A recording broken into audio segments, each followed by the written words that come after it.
Hello, welcome to the first Card Hunter video dev diary. Today I'm going to talk quickly about terrain types, line of sight and area of effect, all of which are very important in Card Hunter. Let's just quickly review the different types of terrain in the game. The first type is open terrain, which of course you can move through and shoot through. We also have difficult terrain. Some of this rubble in this tomb is difficult, which means that you have to end your move when you enter it. You can still shoot through it. And the third type that's in here is block terrain, walls or pillars, which you can't enter or shoot through. Block terrain does make a big difference to the way that you play out a map. So let's take, for example, this ranged attack, this spark, which has a range of 6. You can see the red squares that I can hit with this spark, and I can't actually hit any of these skeletons or zombies because those two big pillars are blocking my line of sight. That's where area of effect cards can come in handy. So for example, this lightning bolt is a linear card, and that means it hits every creature or every square that's between you and the target square. So you can see that the game is showing me in yellow all the squares that are going to be affected by this card as I mouse around. And I can actually catch some of these zombies with my lightning bolt because it's going to affect things that I can't actually see or I don't have line of sight to. So for example, if I cast it here, I'm going to clip that zombie with it. Unfortunately, he had an armor card that blocked that attack.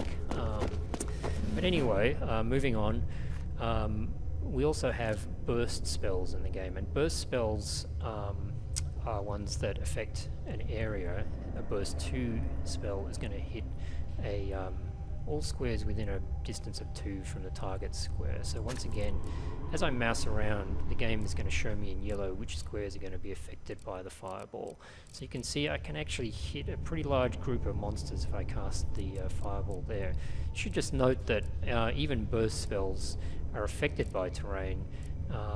These pillars you can see are blocking the fireball from affecting a full 25 squares that it might if I cast it in the open. But anyway, if I cast it here, I can still catch a pretty sizable number of monsters with it.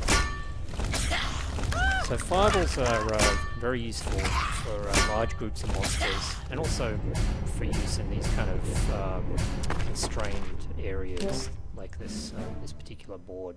And the final area of effect I wanted to show you today is the cone.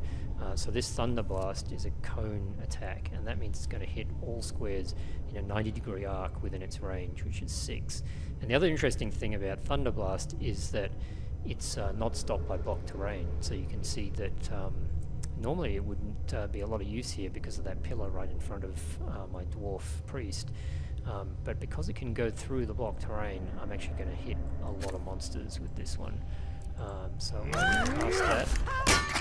Once again, the zombie's resistant hide is stopping it doing quite as much damage as I'd like, but it does stun all the monsters, and that's a pretty good effect. So anyway, thanks for watching this diary, and if you'd like to see anything else addressed in these, leave a comment on the video or visit our forums and let us know. Thank you.